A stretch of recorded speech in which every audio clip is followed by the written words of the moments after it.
வீரராகவர் பாடிய தனிப்பாடல்ல இருந்து நம்ம இப்போ ஒண்ணு பார்க்க போறோம். வீரராகவர் யாரு அப்படின்னா, செங்கல்பட்டு மாவட்டத்துல பொன் விளைந்த களத்தூர்ல பிறந்தவர் தான் இந்த வீரராகவர். இவருக்கு கண் பார்வை அப்படிங்கிறது இல்ல. இவர் இசைக்கலையிலையும் ரொம்ப சிறந்தவர். இவர் நன்றாக கவிதை பாடுவதிலும் மிக சிறந்தவர். அதனால இவரை அந்தக கவி அப்படின்னு அவரை அழைப்பாங்க. இவர் பாத்தீங்கன்னா பாடல் பாடுறதுல ரொம்ப சிறந்தவரா இருந்தாரு. அந்த காலத்துல ஊர் ஊரா போய் வள்ளல்களை பாடி பொருள் பெற்று வராங்க இல்லையா, அவங்கள பாணர் அப்படின்னு சொல்லுவாங்க. இவர் என்ன பண்றாரு, ஒரு நாள் ராமன் அப்படிங்கிற சிற்றரசர்கிட்ட போயிட்டு பாட்டு பாடிட்டு வீட்டுக்கு மிகப்பெரிய யானைய பரிசாக வாங்கிக்கிட்டு வராரு.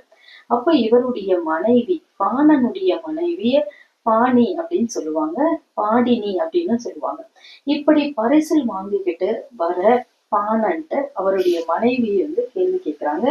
நீங்க போய் அரசனை பாடிட்டு வந்தீங்களே, என்ன பரிசு வாங்கிக்கிட்டு வந்தீங்க அப்படின்னு கேக்குறாங்க. அப்ப இவர் பாடுகின்ற பாடல்கள் தமிழ்ல ஒரு பொருளுக்கு எத்தனை சொற்கள் இருக்கின்றது அப்படிங்கறத நமக்கு உணர்த்துவதாக இருக்கின்றது. இவர் பாடிய பாடல் என்ன அப்படின்னு பாத்தீங்கன்னா, இம்பர்வான் எல்லை ராமனையே பாடி என் கொணர்ந்தாய் பானா நீ என்றால் பாணி. நீங்க போயிட்டு உலகத்தையே ஆட்சி செய்கின்ற ராமனை பாடிவிட்டு வருகின்றீர்களே, எதை கொண்டு வந்தீர்கள் பானா அப்படின்னு பாணி கேட்கிறான். உடனே அவர் சொல்றாரு, வம்பதாம் கலபம் என்றேன் பூசும் என்றார். நான் என்ன பண்ணிருக்கேன், அங்க கலபம் எடுத்துட்டு வந்திருக்கேன் அப்படின்னு சொல்றாரு. மனைவி உடனே கலபம்னா சந்தனம் அப்படின்னு நினைச்சுக்கிட்டு, ஓ சந்தனமா, சரி அப்ப பூசிக்கோங்க அப்படின்னு சொல்றாரு.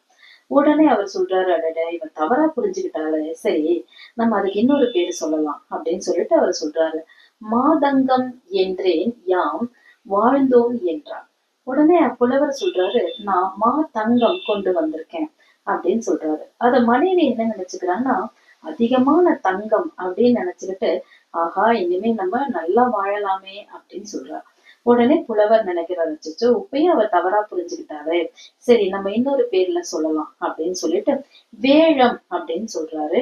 அதையும் மனைவி என்ன நினைச்சுக்கிறா, கரும்பு அப்படின்னு நினைச்சுக்கிட்டு, சரி சாப்பிடுங்கள் அப்படின்னு சொல்றாரு. இப்பயும் தவறா புரிஞ்சுக்கிட்டாளே அப்படின்னு சொல்லிட்டு அவர் சொல்றாரு, கம்பமா கொண்டு வந்திருக்கிறேன் அப்படின்னு சொல்றாரு. இவன் என்ன நினைச்சுக்கிறான், மனைவி கம்பு மாவு அப்படின்னு நினைச்சுக்கிட்டு, நான் நல்ல களி செஞ்சு தரேன் நம்ம ஒன்னா சாப்பிடலாம் அப்படிங்கிறான்.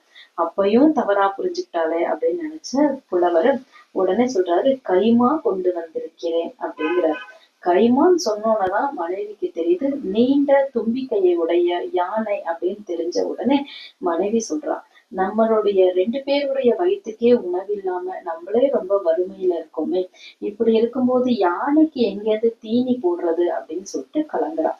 சோ யானை என்பதற்கு எத்தனை வகையாக தமிழ்ல பெயர்கள் உண்டு அப்படிங்கிறது இந்த பாடல் நமக்கு எடுத்துரைப்பதாக இருக்கின்றது. இந்த பாடல் என்ன அப்படின்னு பாத்தீங்கன்னா, இம்பர்வான் எல்லை ராமனையை பாடி என் குணந்தாய் பானா நீ என்றால் பாணி. வம்பதாம் கலபம் என்றேன் பூசும் என்றார்.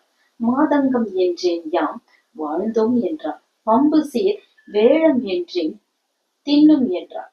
கம்பமா என்றேன் நற்களியாம் என்றார். கைமா என்றேன் சும்மா கலங்கினாலே பாணி அப்படின்னு இந்த பாடலானது நமக்கு எடுத்துரைக்கின்றது.